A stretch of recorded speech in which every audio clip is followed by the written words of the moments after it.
Welcome to the Own It Powercast, the place to be when you get serious about making big changes and accelerating growth in your life and in your relationships.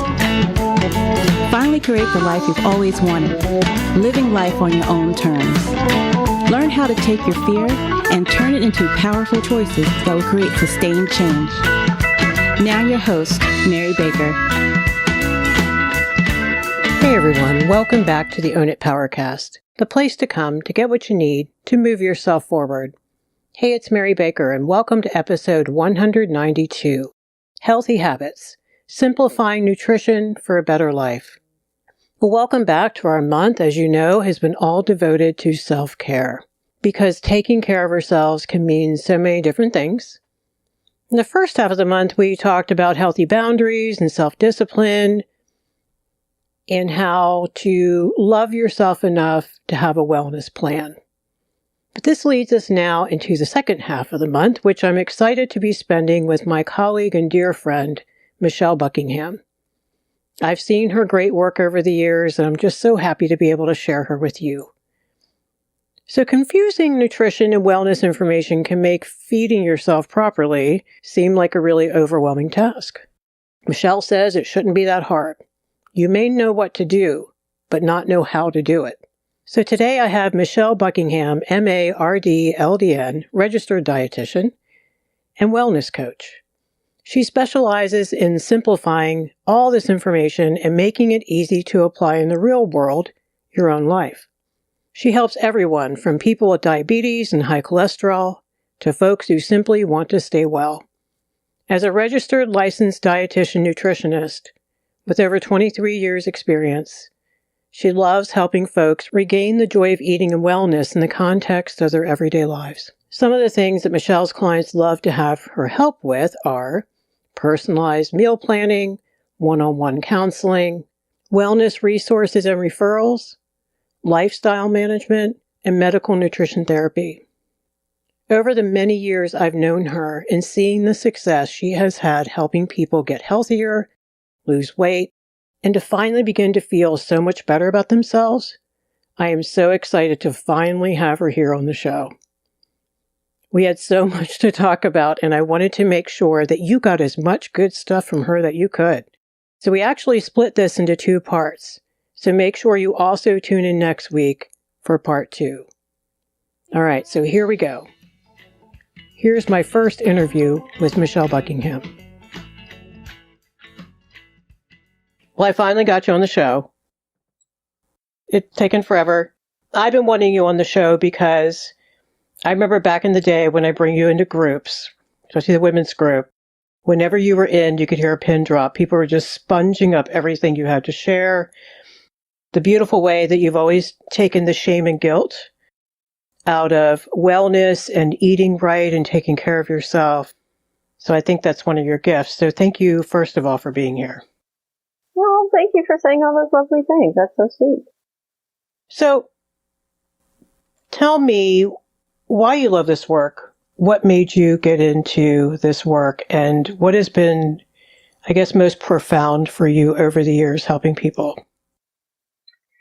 Well, it's interesting. It's not like somebody who knew what they wanted to do from the time they were 5 years old. I did not know what I wanted to do at all. I knew I wanted to go to college because I was tired of jobs where I cleaned up after other people, which is all the jobs I could get without a college degree.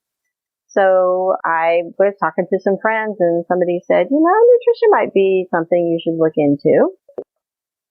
So I had an interview with the nutrition department and was completely shocked to learn that nutrition is a science and that I'd have to be taking all these science classes, which, I skated around in high school, but I liked it. So I went ahead and got my degree, ended up, liking it so much that I did well. And I was the valedictorian of my class and 4.0 GPA all the way through. So that because I liked it, I enjoyed it. I liked learning it. But when I finished, I realized that what I wanted to do was share what I knew with other people. And I didn't get taught that. I got taught information, but not how to get it across to people. And it's science, so it's technical. So I went on to get a master's in health education because I wanted to learn how do you get this message across to people in a way that they can understand if they don't have the same background that I have. And so that's what I did. And yeah, it is very, very fulfilling to me and very exciting to me. And you'll hear it when I talk about nutrition. My voice ramps up. I get very enthusiastic without even realize I'm doing it. And people will say, "You really like it." I'm like, "Yeah, okay, now I can tell." So yeah, it gives me a lot of joy to help people enjoy food at the same time that they're able to enhance their health by what they choose. And also help people understand that it's not so complicated. It's been made to seem very complicated, but taking care of yourself with food is not complicated. You're right. Well, I can't sell you something if I make you think it is simple, right? How can I sell you a device that measures the ketones you're spilling in your urine on the keto diet? If I can't make you think that this complicated keto diet is the only way you're going to be able to lose weight. Exactly. And so, one of the reasons why I want to have you on is to get through all of the inundation of information that people are getting. And half the time, the complaint is, what do we know what is real? What's real and true, right? What actually works? What's bogus? What's a fad? And what's best for my health long term? Right. Because nutrition is a science. Like in any other science, it's always the best guess we have at the moment, and that's hard to accept. People want it to be definitive. But I found by letting people know this is our best guess at the moment, you can build a lot of trust that way. Because, how many things have we been told in every arena of life are absolute lately? And we found out that, oh no, there's a lot of nuance there. So yeah, keeping it simple, helping people understand the why behind what health professionals ask them to do. It's just so much easier to follow through if you have a grasp of that understanding. Because it makes it doable. Today and in the next episode, you and I are going to talk about what are the questions you have gotten the most over the years? And what do you want people to know? What do you think is important for people to know? So we kind of came up with a list of those. You let me know what those are. So I thought that might be a helpful way to go. But before we get into that, I think over the years, what has always struck me is how you've helped people with some serious health conditions and or, going for the weight loss surgeries, things like that, how you've helped people really turn it around. So what is one of your most profound experiences doing that, do you think? Sorry to put you on the spot there. Well, I mean, it's always hard to recall these things on the spot. I know when I worked with a group that was preparing for weight loss surgery, my job, I felt, was to get them to the point where they were behaving as if they'd already had the surgery, so they know what they were getting into and be more successful afterwards. Because a lot of people will go into it thinking, this is a magic wand, I'll have the surgery, I'll lose a bunch of weight, and then never have to think about it again. And that's as far from the truth as it can possibly be. And I knew that because I would see people who were not prepared and they'd be gaining weight back even after having serious surgery for weight loss. And so, when I got good at it, I started seeing people losing appreciable amounts of weight before surgery and several people who decided not to have it. I started seeing people losing appreciable amounts of weight before surgery and several people who decided not to have it because they'd lost as much as they expected to lose after surgery. And that's because it's all about behavior change. Everything you do to prepare for weight loss surgery is behavior change. And if you can get it, then you don't need the surgery to lose weight. It certainly can help. And if you have health conditions that are the result of overweight, it's a quick way to reverse those health conditions. So I'm not saying don't get it, but I am saying if you are properly prepared, you may not need the surgery. If you still need the surgery, you'll be much more successful and much less likely to gain the weight back after the surgery because you've learned how to change your behavior. So that's something that's a skill I developed during that time, how to help people change behavior. And this gets into, there's a Venn diagram with mental health therapy and nutrition therapy, and there's an overlap there because so much of changes in the way we eat are behavioral, setting up your environment to help you be successful, and it requires a knowledge of how people's brains work in order to be successful doing that, if that makes sense. I was thinking about this, that you might ask me some question along these lines. And I would say this is funny though, it's not profound. And I would say the most interesting, sort of rapid change I saw in a person was this guy came in and he had terrible reflux. So awful heartburn. He was literally down in 2 containers of Maalox every day. Really bad shape. I was at that time, and I still do, taking an hour and a half for my first appointment with the person so I could get as much information as possible so that I could really weed out, what areas might be contributing to whatever they were coming to see me for. And so we talked about a lot of things, and he already knew quite a lot because he'd been to the doctor about this issue. And so I said, okay, well, tell me what you do during and after you eat. And he said, well, I eat all my meals laying down on the floor on my stomach watching television. Oh my gosh. And I said, I am going to cure you right now. You have to sit up when you eat and for at least 2 hours afterwards, and your reflux will be cured. And he came back for a follow-up and he's like, hallelujah. I don't even need Maalox anymore. I can't believe nobody ever told me this before. But, I explained to him, here's how your GI tract works. And when you put outside pressure on your stomach, it promotes reflux. And when you lay down on your stomach, is how your GI tract works. Gravity takes hold too. So that's probably the quickest, most profound in a humorous sense experience I had. That's great. But I think it also, to me, kind of captures, so it's very symbolic of how you've helped people over the years, right? Mm-hmm. You've educated and thus empowered them. You've gotta be willing to get to know people and to really listen. I could tell that guy, nobody really talked to him about the mechanics of eating. Mm-hmm. And, he just got some medicine, right?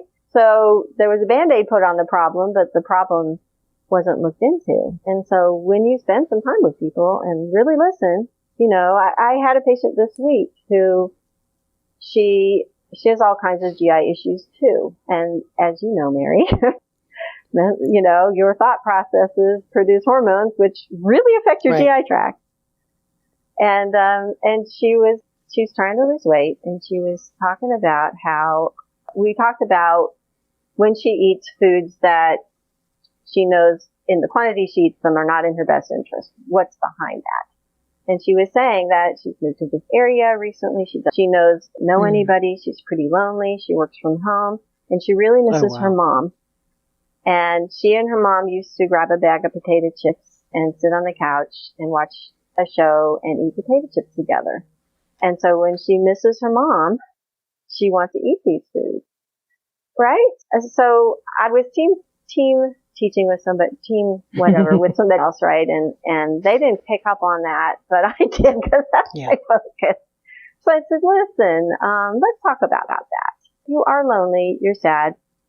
That's important. It's important to honor the fact that you miss your mom and your family, but let's find a way to honor that doesn't involve food. What about sending her a text when you think of her?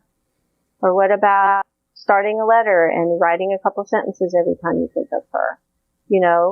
How can you honor this sadness that you have, that's valid, but not add to the problem by choosing a method of soothing that has a problem that comes along with it. Right. So I guess that's what I'm talking about, or what you're talking about, is getting to know somebody enough and listening to them, really listening and picking up on both physical and emotional cues that help you have some insight into how you can best help that person. Because, you know, this woman needs potato chips, a bag of potato chips every day, and it's probably not going to help. Right. A bag of potato chips every day, and it's not in her best interest, but she didn't know what else. She didn't have the tools, right? Suss out why she wanted a bag of potato chips every day. And then the next step is what to do, because, you know, honoring the fact that we need to soothe ourselves is important. But finding a way to soothe ourselves that isn't food related is also important. Very important. Because if we stuff our feelings and go for how our brain feels really good on carbs, which is a big deal that I think we really need to talk about as a community, that we also don't deal with what the cause is. Doesn't go away, right? We're just going to keep manifesting, and we're going to find maladaptive ways of coping that hurt us. Right. Putting that two and two together is often something people don't ever get to. And she's in therapy. It's not like she's not getting some help with the issues she's dealing with. But I've also found that there's just a disconnect there, where because of how disparate the two professions are, you know, that I would love more interaction. I think when you and I did that diabetes and depression workshop, I don't know about you, but it's very satisfying to me to have a mental health professional, because I don't have that training. You know, I did say to this woman, hey, ask your therapist about stress management techniques. You know, this therapist knows you better than I do emotionally, you know, so they'll be able to clue into what might work best for you. And that way I can give you general suggestions. I agree. And I think that you are part therapist. Well, informally, yes. Yeah. That's a great segue into the biggest question. You said one of the biggest questions that you get is, what is the best weight loss diet? I would say that pretty much everybody I talk to, no matter whether they're coming to me for a chronic health issue or not, has that in the back of their mind, because there are so many of us that are overweight or obese. It's something everybody thinks about, or most people think about. And, you know, I usually lead with, every weight loss diet out there is about 1,500 calories. They work if you follow them. It's just that I can't sell you a book or a product, because that's a weight loss amount for just about everybody. If I just say, eat a 1,500 calorie diet, right. I have to say, avoid all carbs or avoid all fats. If I just say, eat a 1,500 calorie diet, or, you know, eat foods in this order, or, you know, take this supplement, or take this shot, or, but all of those give you a roughly 1,500 calorie diet. Right. So, yeah, you know, if I were to write a weight loss book, it would be about 2 pages long. So if I want to make some money, I got to make it sound quirky or weird or, you know, miraculous. And if you know that basic fact, that can go a long way too, tailoring what you already do to lose weight rather than going on somebody else's idea of what you should eat, which humans can stick to for about 2 weeks. If you're following a weight loss diet and it's working for you, 2 or 3 weeks in, you're like, I cannot do this anymore. That's not you. That's the diet. It's got to be a lifestyle change that matches you, or it's not going to work in the long term. If it promises you rapid weight loss, you can bet, you've heard this before, I'm sure, the first part of that rapid weight loss is fluid. But the reason it's fluid is because your body is busy tearing down muscle tissue to try to come up with some energy for your brain to work and the rest of your body to work. Right? Because it's the only body tissue that can be turned into blood sugar, and that's what we run on. And so muscle tissue holds a lot of water. So you start losing muscle tissue, you start losing a lot of fluid, and the scale goes down, but it's not actual body fat loss. It's fluid loss. Does that make sense? Right. Yeah, and it's not healthy. Well, and then what happens is once you inevitably go off this diet that no one can sustain, you gain weight. You gain the weight back you lost typically, and you tend to gain more because you've lost muscle tissue, and muscle tissue is really metabolically active. It burns a lot of calories. Mm-hmm. So you gain more than you lost typically on drastic low-calorie diets. That causes you to lose weight. So no one wants to hear this. Right. but slow weight loss is sustainable weight loss. And I always tell people, even if you only lost a pound a week, that's 52 pounds a year. It is. Yeah. Sustainable weight loss. A lot of people don't need to lose that much weight. If you lost 2 pounds a week, which is the most you can sneak by your body without starting to lose muscle tissue, that's still 104 pounds a year. So, and it's almost always faster than you gained it. Is it? So if you can take a step back and look at the long run, it's helpful. See, I always tell people I learned more from you in 10 minutes than I have in years of listening to people. And I mean this. I can honestly tell you, I hear that from people. I bet you They'll too. say, listen, I learned more from you. That they say just exactly what you said. And that makes me feel really good because I feel like I've done my job then. Oh my gosh, that's one of your gifts, Michelle. But that is also what mutual clients have said about you too. And that's what you bring to the field. It's what you bring to not just your field, but mine as well. And that's a big deal. I mean, you just oh, you're sweet. But I mean that. I mean, it's so wonderful. I mean, it's been helpful to me personally so much. I mean, I've learned more from you than all the doctors I've been to. And I call you a walking encyclopedia. But that you take everything and Chat GPT AI, you kind of pare it down and make this beautiful sentence. Well, see, that's why I love you. Well, I worked for a company, gave us way too many patients in too short of a time to help them. But the thing I learned was I would, stay awake at night thinking, how can I teach somebody about everything they need to know about diabetes in a half hour? So I got pretty good at, getting the message across. Now the job I have, I get a whole hour with patients and I find myself done and begging them to ask me questions to try to fill the hour out because I've gotten really good at getting to the meat of the problem really fast. Back to the 1,500 calories, here's the gold nugget from this conversation. If you want to lose weight and you want to pare back, well, first of all, who knows if 1,500 calories is what you need? We can say for sure that if your weight is stable without counting a calorie, you are unconsciously choosing the right amount of calories to maintain your weight. Whoa. So if you want to lose weight, you reduce calories. How do you do that? You start looking at the calories in the food you're consuming in the amounts that you're consuming then, and you make changes. That's not a diet. That's a lifestyle change. So let's say you have chicken 4 days a week. A lot of people eat a lot of chicken. Let's say you typically eat the skin on that chicken. Okay? Removing the skin from a chicken breast saves you at least 200 calories per piece of chicken.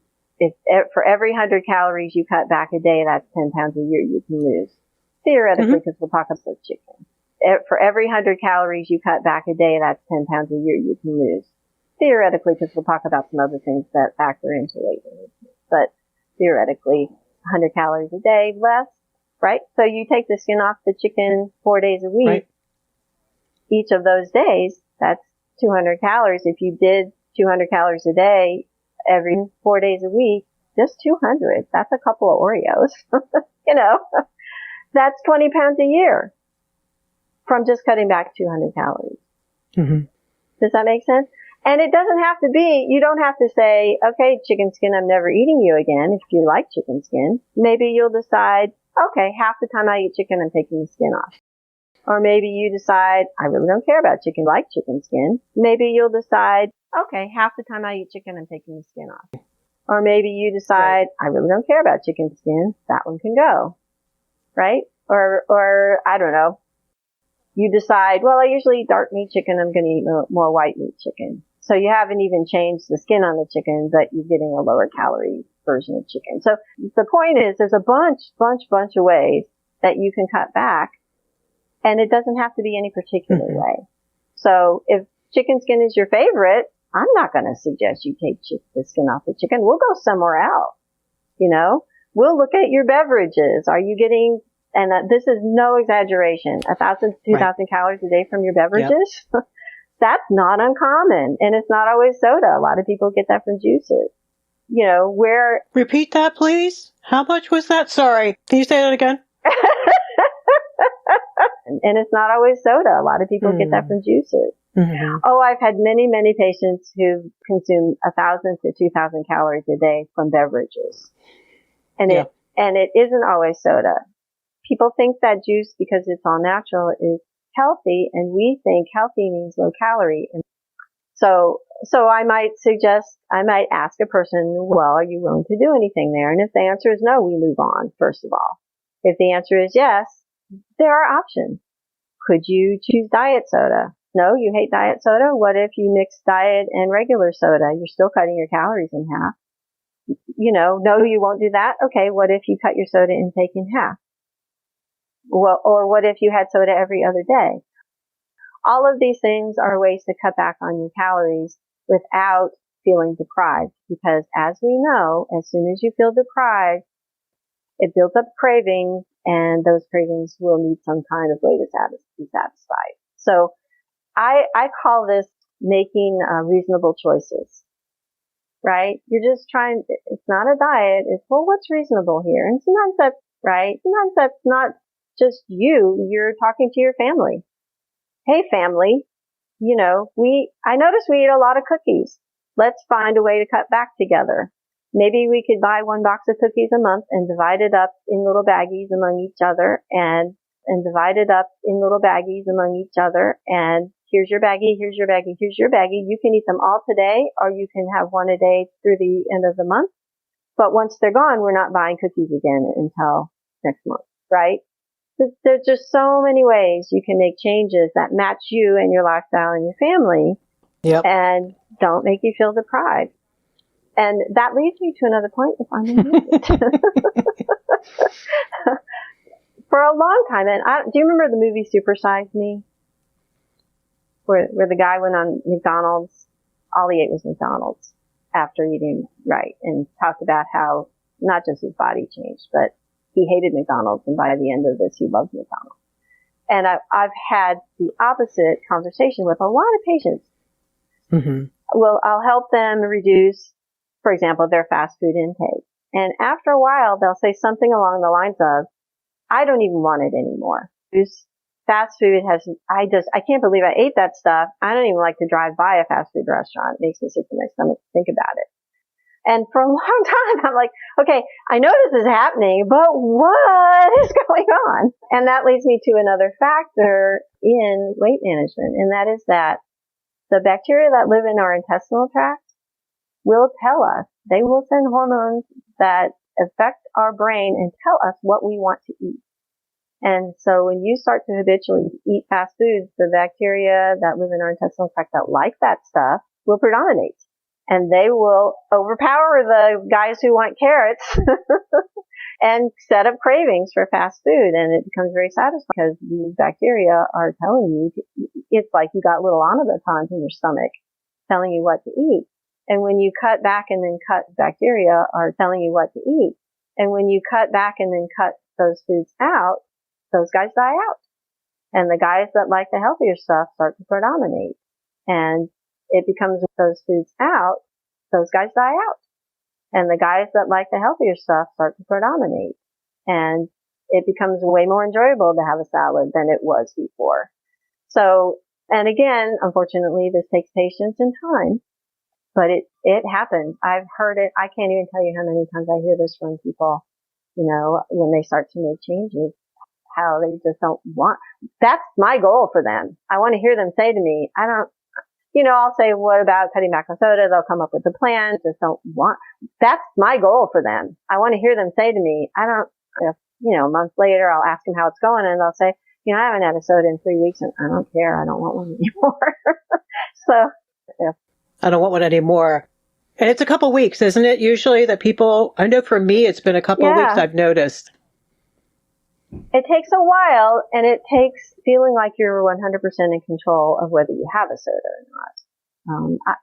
I don't think it's exactly an addiction, but it certainly is a habit. There's certainly some body chemistry going on there that has to change over time, and it just takes some time. It can vary from person to person, but yeah, there. That's fascinating. Yeah. I've done some seminars lately on the gut biome because it's a pretty new area of research, and it required a lot more sophisticated technology to be able to understand it, which is why we're only beginning to understand it now. It's really fascinating. But how empowering, because now that I know that, what I take away from that as a person is that's really cool because of a couple of things. It tells me why something is happening, so that's empowering. But also, it brings hope, because all I need to do is just stick to it for a little while. And that taps into all the brain science we're finding now, too, about habits and breaking habits and forming new ones, and how micro habits are so powerful because your brain automates 85% of what you do, after a while. You don't even notice it.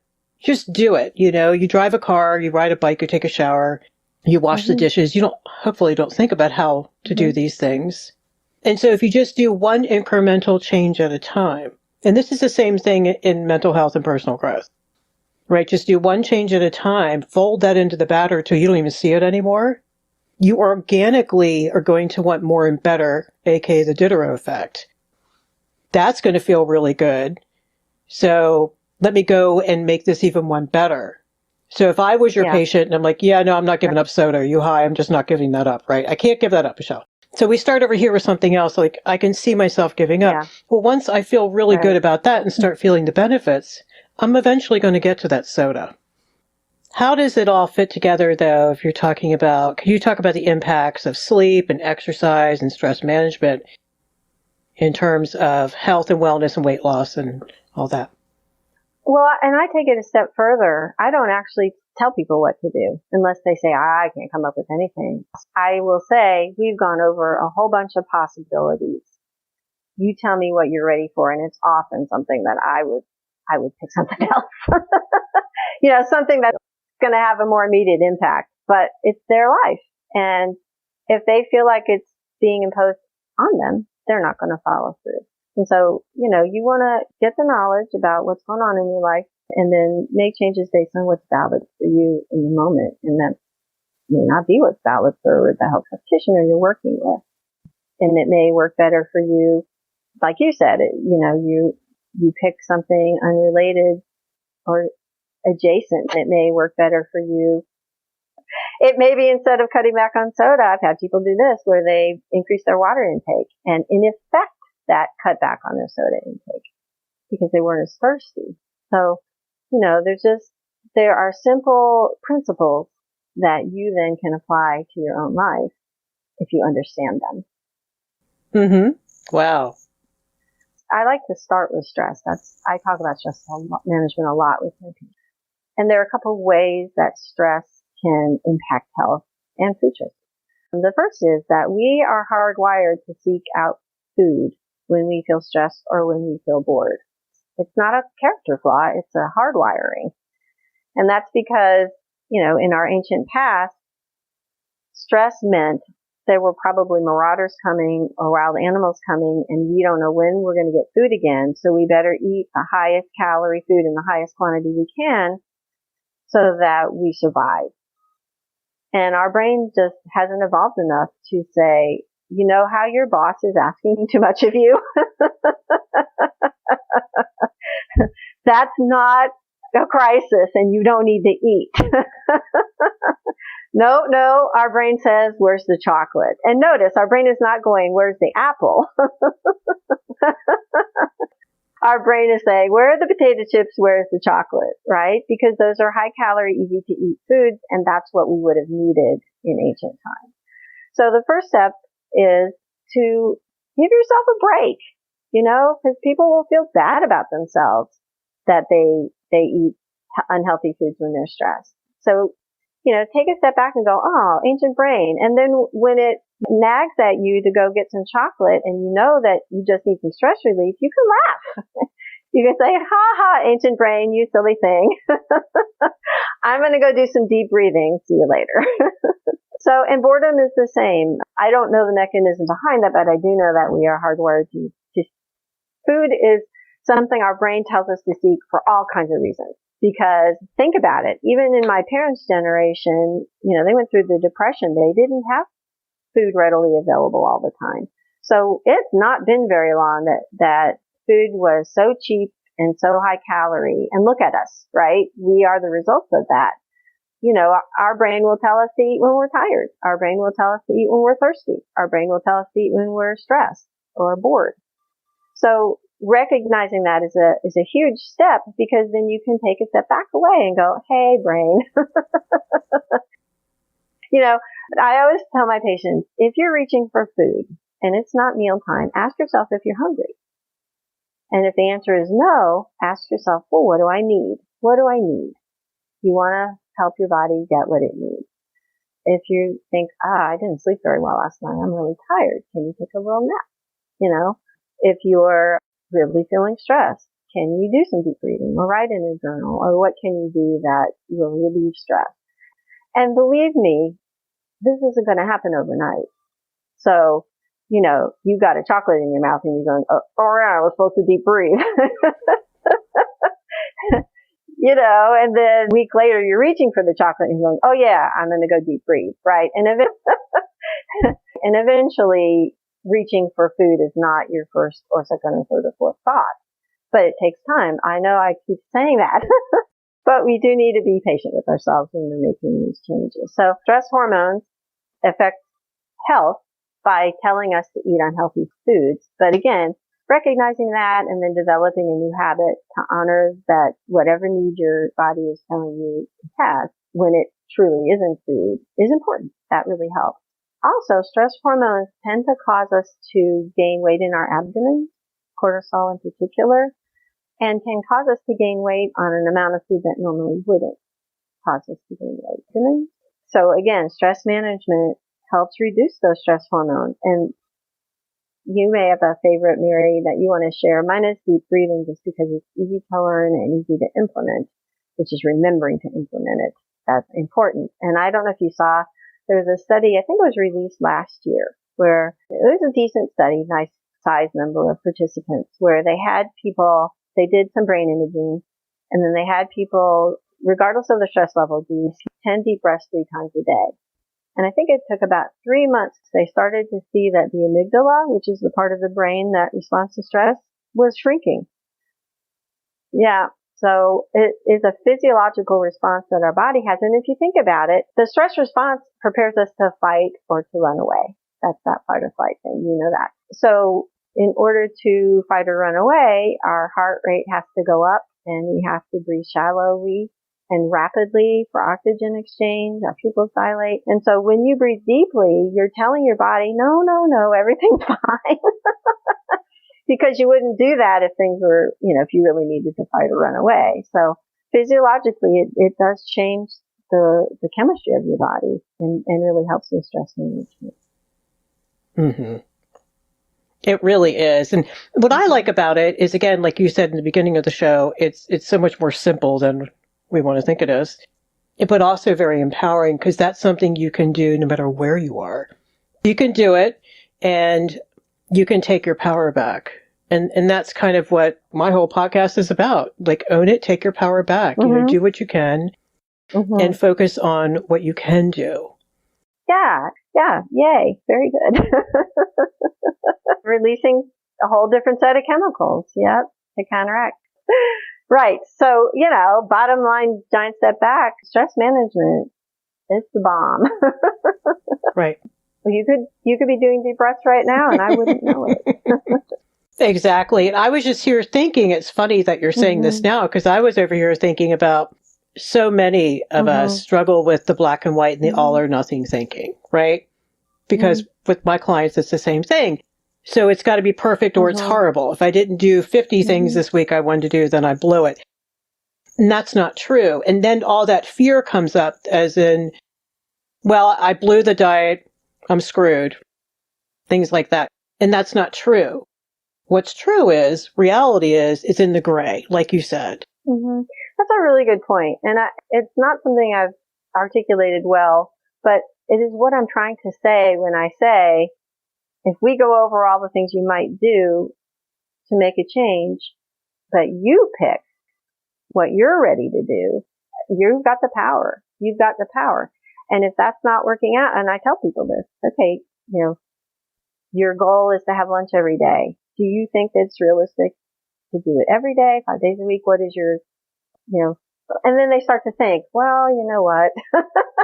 The group goes out to lunch every Friday. Maybe I'll bring my lunch the other days, but not on Friday. And again, that's taking ownership and power over that change. And then if you come back to me and you say, I thought I could do it 4 days a week, but that's not working, then we say, okay. And I make sure people know if they did it 2 days a week, that's still a change. You've still made some progress.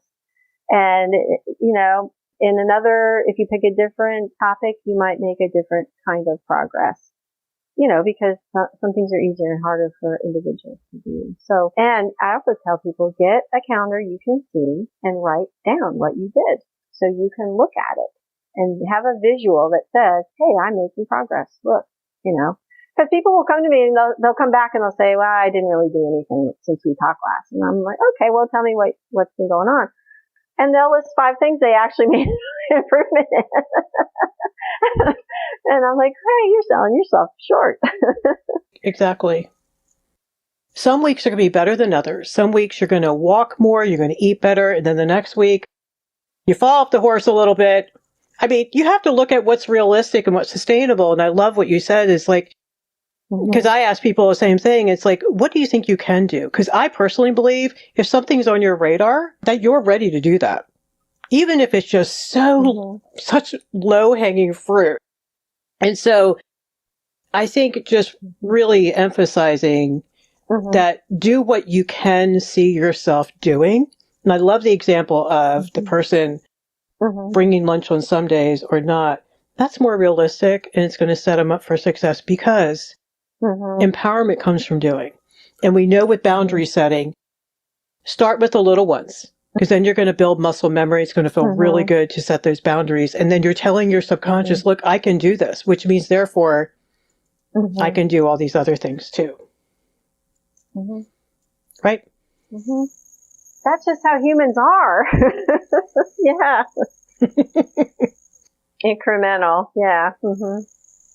Right. I mean, I think we're ready. We're ready. Yeah. I mean, I don't think stuff is on our radar if we're not ready. And just start there because that will beget the next thing and the next thing and the next thing. And I think that, and I know this in personal growth, it's like you want alignment. And you're going to want alignment in every area of your life. No different than when I work with people.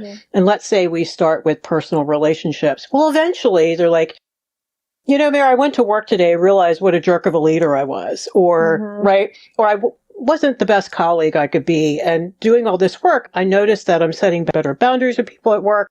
I'm showing more empathy to my employees. I think we naturally, as we heal some things on the inside, we want more and better. And it becomes very holistic. People clean up their house. They clean up their diet. Right? They start doing all of the things. Right. And don't give up. I had a patient I worked with, she had diabetes. She did not want me to say she had diabetes because she was not owning that. So we talked all around it. And I worked with her for 2 years. I think we met eventually, it was once a month. And she was making no progress. And I would each time give her the option, do you want to wait? Do you want to go off for a while and then come back? And she'd say, no, I know it doesn't seem like it, but I'm getting something out of these sessions. And I'm not kidding you. 2 years in, she was finally ready. She owned that she had diabetes. She started making changes. She started seeing improvement. And she said, thank you for not giving up on me. And I said, thank you for not giving up on yourself. Because she didn't have to come back. She was paying me out of pocket. She didn't have to come back. But she just needed time. She just needed time to accept what was going on in her life and accept that she had some power over it. And so, everybody's so different. I'm sure you say this to your patients. Do not compare your progress to other people because they're not you. They're just not you. But, if you're interested at all, then you're ready to make some kind of change. And I think that's just paraphrasing what you just said. So we know that most humans need a minimum of 7 hours in a row of healthy sleep. And when I say that, people always ask me, well, I have to get up and go to the bathroom during the night. I never get 7 hours. But as long as you fall right back to sleep when you come back to bed, it doesn't really interrupt your sleep cycle. And the reason for that 7 hours is it takes about 6 hours to get into the deepest level of sleep where all the good stuff happens. And that's that 7th hour. So if you're never getting it, and gosh, I see so many patients who get 4 or 5 hours of sleep because they work 2 and 3 jobs and they're up trying to, maintain their lives. And that's what they get. So if you habitually don't get that, a lot of stuff happens. For general health, when we are going about our daily lives and we're using our brains are little metabolic factories and they have waste products and they kick those waste products out into the fluid between brain cells. And while we're sleeping, there are these specialized cells that are like little garbage cans and they go around in that fluid between the cells and they're cleaning it up so that the next day our cells can communicate without this junk being in the way. That happens in that 7th hour of sleep. So if you never get there, you get a buildup of this stuff. And that can lead to memory issues, difficulty processing, and very likely to forms of dementia, including Alzheimer's. So for general health reasons, getting enough sleep is essential. It's also important to know if you have any sleep issues like apnea, which you usually don't know you have unless you have a sleeping partner who says, hey, you snore really loud, or it appears like you're stopping breathing while you're sleeping. So, if there's any suspicion that you might have a snoring issue, you should get checked out for sleep apnea. And that's because what literally happens is you die over and over again while you're sleeping because your airways get blocked and you stop breathing. And your brain goes, oh my God, we're dying. Let's wake them up. But you don't wake up enough to realize you're waking up. And you can imagine that you're never getting into restful sleep if you never fully fall asleep. It's enough to realize you're waking up. So, really important to get that treated. Sleep apnea, sleep problems, and not getting enough or adequate sleep are all associated with weight gain. And that has to do, again, with that 7th hour and the way hunger hormones are reset. The ones that tell us to eat and the ones that tell us that we're full. So adequate sleep helps with weight management. It also helps lower blood pressure. It also helps lower blood sugar. So this is when I say it's simple. I'll get people who come to me and they have diabetes and high blood pressure and weight loss. And I'm like, and they think they have to have 3 different diets and 3 different lifestyle changes. And the good news is, nope. There are some very nuanced differences, but it's the same thing for all 3. And getting a good night's sleep helps. It helps every cell in your body function better, but especially your brain cells. So really, really, really important aspect of health. I talk about it in my sessions with patients, even though it's not directly nutrition, because it impacts your weight, it impacts your food choices. If you don't get enough sleep and you're tired, your brain thinks you need sugar, So, and again, it's not going to say go get an apple. It takes too long to extract the sugar from an apple, which is why fruit's fine. You see people saying, oh, the sugar in fruit, don't eat it. No, it's a whole different, to your body, it's real different extracting the sugar from an apple than it is from a cookie. So, when you're sleepy, your body's not saying go get an apple. It's saying, hey, you don't have enough energy. It must be that you need some more food. Go have a cookie. Can you find some cookies in the cupboard? We really need those. So, again, you asked me earlier about profound changes. I've seen some incredible changes in the health and weight of people who have made just getting an adequate sleep like their number one priority. It's pretty profound. That's amazing. And then what it can do for the anxiety levels too, that's a big deal. I mean, I think it's just everything. It's just this basic self-care, right? Basic self-care. It's crazy. Mm-hmm. Isn't it though? That we've gotten so far away from as we've put so much emphasis on work and on, having to commute and been pulled in so many different directions. Self-care tends to be the first thing we do, unfortunately. We have gotten farther away from caring for ourselves as we put more emphasis on our work and on taking care of others. And our self-care is not on the back burner. And the irony is that the better care we take of ourselves, the more productive we are at work. We don't need as many hours to get the same amount of work done because we're in better shape. And we're better at caring for our families because we're in better shape. So we've got it backwards in many ways. It's that whole analogy of flying on a plane, and if the oxygen masks come down, I love that analogy. Put yours on first because you're no good to anybody passed out. So, self-care is caring for others, and that's the bottom line. It is.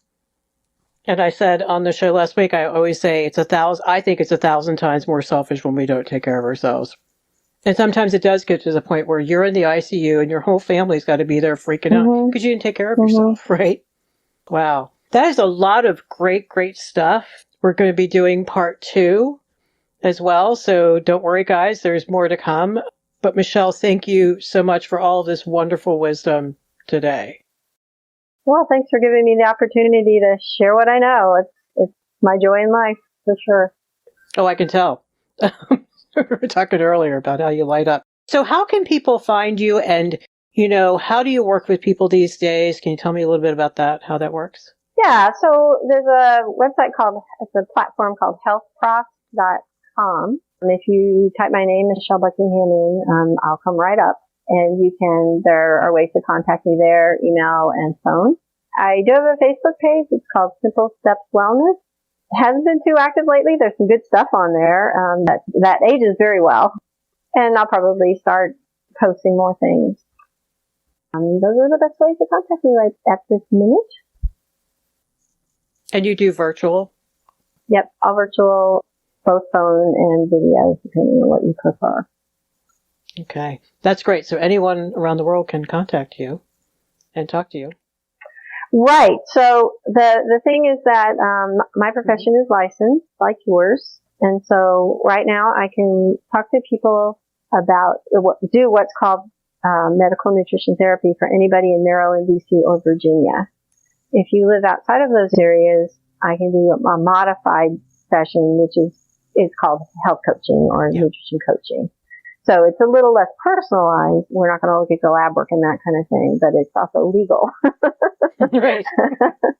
So, yes, anywhere in the world for health coaching, DC, Maryland, and Virginia, if you need medical nutrition therapy for a health issue. Great. Thank you. Well, thank you again for being here today, and we look forward to continuing this conversation next week.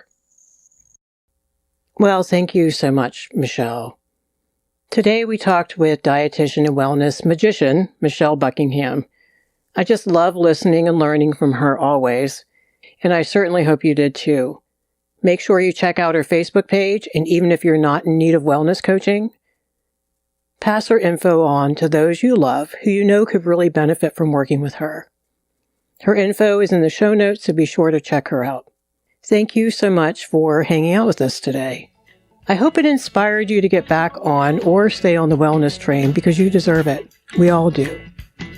Make sure you pass this episode on to others who can benefit too. All right, so pay it forward, keep focusing on you, and I'll see you next time. We hope you took away some useful insights and tools you could begin using right away. If you did, please leave a positive review and share on your social media. Because could you imagine if everyone in your life really got it together? Remember, own it now, so you can really own it later.